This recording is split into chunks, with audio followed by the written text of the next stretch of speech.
I want to go into the definition of power, okay? Because this is who you are to me. First of all, I want to collaborate. I want my intentions very clear.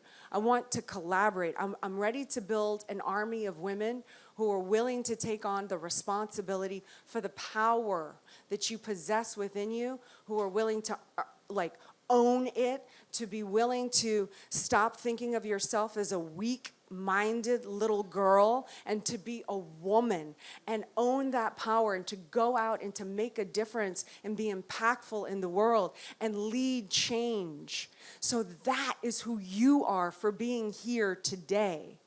I want to read this definition of power to you. I'm really big into words. I look up words all the time. I'm self-educated. I never went to college. The high school I went to was very, what would you say, tough? Rebecca and I went to schools right across the street from each other. You know, it was an intense school. You know, they'd lock the gates. There'd be a massive gang, like breakouts and wars or whatever, and they'd literally have to chain us inside because the gang school down the street would come in and there would be massive riots. It was like a trippy school. But I loved it. I fit in. I was like, okay, I'm down. Let's go. What are we doing? Where's the enemy? I'm hiding behind him. But power players edition. Power. What is power? Okay. You know, when I confronted my own power and what am I and what is my role and how do people view me and how do I go from being this strong, independent female that could never depend on a man for anything, who left New Orleans at 17 years old. The day I graduated, Rebecca told me this story backstage. She said, the day I graduated school, literally the next day I was on a plane at 17 years old. I went to LA. I didn't know anybody. And I was like, I got to go. And Rebecca's like, how could you be, we were like, how could you be so ruthless? Like, we just want to party some more. Just give us one more week. Just give us one more week. And I was like, I got to go. I got to leave. Like, there's nothing for me in this town anymore. It's a lot of pain. You know how many friends we've lost from overdoses and drugs, suicide. We were in a really rough time in our life. And I just got out of there, you know, and don't let me get sidetracked with my life. What's that? Power. Let's get back to power. I was making a point, like, going from, I'm good. Oh, I thought you're giving me water. You're so amazing. Thank you. Support, showing active interest in the success of, willing to bear the weight of. So, okay, going from this independent, powerful woman, you know, that's where I was going, who had to do everything, never depend on anyone, do everything myself, didn't have, like, any friends. Other than these friends, I've never, like, had, like, girlfriends in my life. And then I get with Grant, and for the first 4 years of our marriage, like, we're vying for power positions because, like, I have to be this strong woman. Like, you're not going to tell me what to do. I'm not even making you a meal. Like, I'm not going to be your little bitch.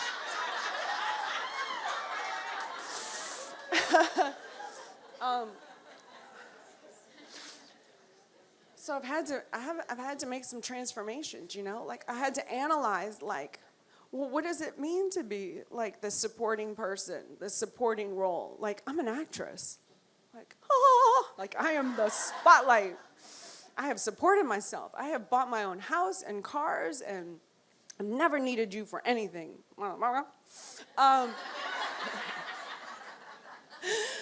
And then when 2008 happened, it was like I had to confront my life. I was pregnant with my first child. Acting as I knew it was over. I was not bringing any income. Grant's job as he knew it was over. We were on the verge of losing everything. It's when I realized normal doesn't build you empires. Normal is an illusion. Normal makes you think everything is fine until it's not. Normal cannot sustain a hit, certainly not an economic collapse, certainly not a lawsuit, certainly not banks coming after you saying you owe us money because you're in default because your net worth went down. But wait, didn't everybody's net worth go down in 2008? Never missed a payment on an apartment building, but we were in technical default. A lot of stuff happened. I had to confront some things. What does this mean?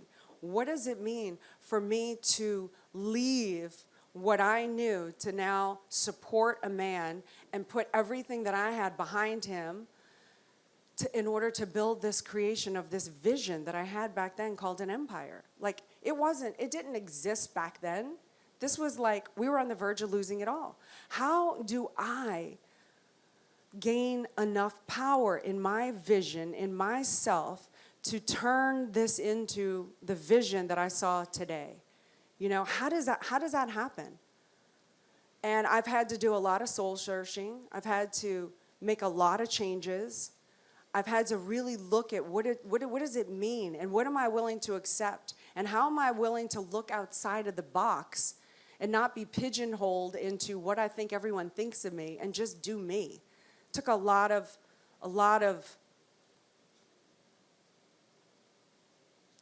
power. Let me tell you what power is, you know? Power is the ability to do something. The ability to do something or act in a particular way. The second definition, the capacity or ability to direct or influence the behavior of others or the course of events. It doesn't say I have to be the CEO. It doesn't say I have to be a billionaire, millionaire. It doesn't say that I have to be the one doing it. It just means I have to have the capacity or the ability to influence the behavior of others. So how do I own the power to get behind a man and convince him that he can become a billionaire, that he can and he should and he must? When I bring that up to him, he's like, God damn it! When's enough for you? That's easy for you to say. You get to have all the visions. I'm the one that's the hammer. How can you demand that of a man? You know, what's wrong with you? And to be willing to stand in power and not fight it, but just understand what it was that I was asking him to do, and just be in his shoes and just let him vent. And then I said, yeah, but I want you to be a billionaire, not because I need money. I don't need things to be me. I'm me. I have courage. I have strength. I have power. I have my integrity. I have my will. I have the capacity to self-educate, and I don't need a thing to make me anything, Grant. I need you to become a billionaire because it's a mark. It's a mark. It says that you attained a certain level. It's a Super Bowl ring. It's something that's a reward in the physical universe that says you did something. Look at the Forbes list. Everyone on the Forbes list that is known, and they have products and services that they have exchanged with the world. And in order for you to get on that list, you have to be known, and you have to have products and services enough to exchange with the world in so much abundance in order to achieve $1 billion. So if you were going to earn $1 billion from someone, imagine how many lives you will have impacted. Imagine the difference that you would have made. You know this dream that we have, Grant, about 7 billion people on the planet winning from our products and services? Well, that doesn't happen without this other thing. That's why. And you know what? You can. I'm never going to get that. He said that, and I dare him to say otherwise. He was like, I'll never get to $1 billion. That's ridiculous. Now this man is convinced he's going to get to 10 billion. And he will. And he absolutely will. But power. So I want you to know, as women, power, don't have your own ideas about power and what you think power is, and, oh, I'm just a this, I'm just a that. No, you have the capacity. If you have the capacity or the ability to direct or influence the behavior of others, you have power. If you got someone in here to buy you a ticket, you have power. You know, this is what I had to confront when I was like doing this role with Grant Cardone. Lastly, I want to read you the derivation of power. You'll never believe it. I love words, man. The derivation of the word power means be able. Be able. If you can be able, you have power. You got yourselves on plane. You figured out the finances. You moved your world around. You were powerful to reconstruct your lives in a way to make something happen. That's confidence. That's ability. Okay. I want you in my life because you can do things, because you're able. All right? So this is what I want to do for you, okay? I want to offer support. I want to be your support. I want to offer information, everything that I've learned so far. I want to be, if you want to know anything from me, information, I'm here to give that to you. I want to tell you what the definition of the word information means. I came across it about 2 weeks ago, and I've been obsessed with it ever since. So information means in formation. Do you understand? It doesn't mean knowledge. It means in formation. In formation. Forming, molding, formation. The derivation of the word information means formation of the mind. Formation of the mind. So knowledge is power. That's the correct information. You formed your mind. But think about this. What if you have the wrong knowledge? Then what is that? Wouldn't it technically be a deformation of the mind? A deformation of the mind. Like, if you don't have something in your life, think about this. If you don't have something in your life, it does not mean that something is wrong with you. It does not mean that you're not powerful. It does not mean whatever you think it means. All it means is you have a deformation of your mind. There is something that you don't know, or you don't have the correct information about something. And if you get that correct information, it would boof, and you would be able to do it. You know? I'll give you an example. I've had many deformations of my mind. I'm still working it out, you know? Deformation of the mind, really quickly. I used to think all men were going to hold me back in life. I thought all men cheated. I never wanted to be in relationships, you know. But the times that I did try, I was like, wait, everybody else is doing this. Maybe I should try to be normal and do it too. All those guys, they held me back, and they all cheated. And then I realized, and I thought I was a victim, like, because I was right? I got to be right. That's what they are. Right? And it was right, because that was my world. One day I had the cognition and the reality, maybe I have a deformation of my mind.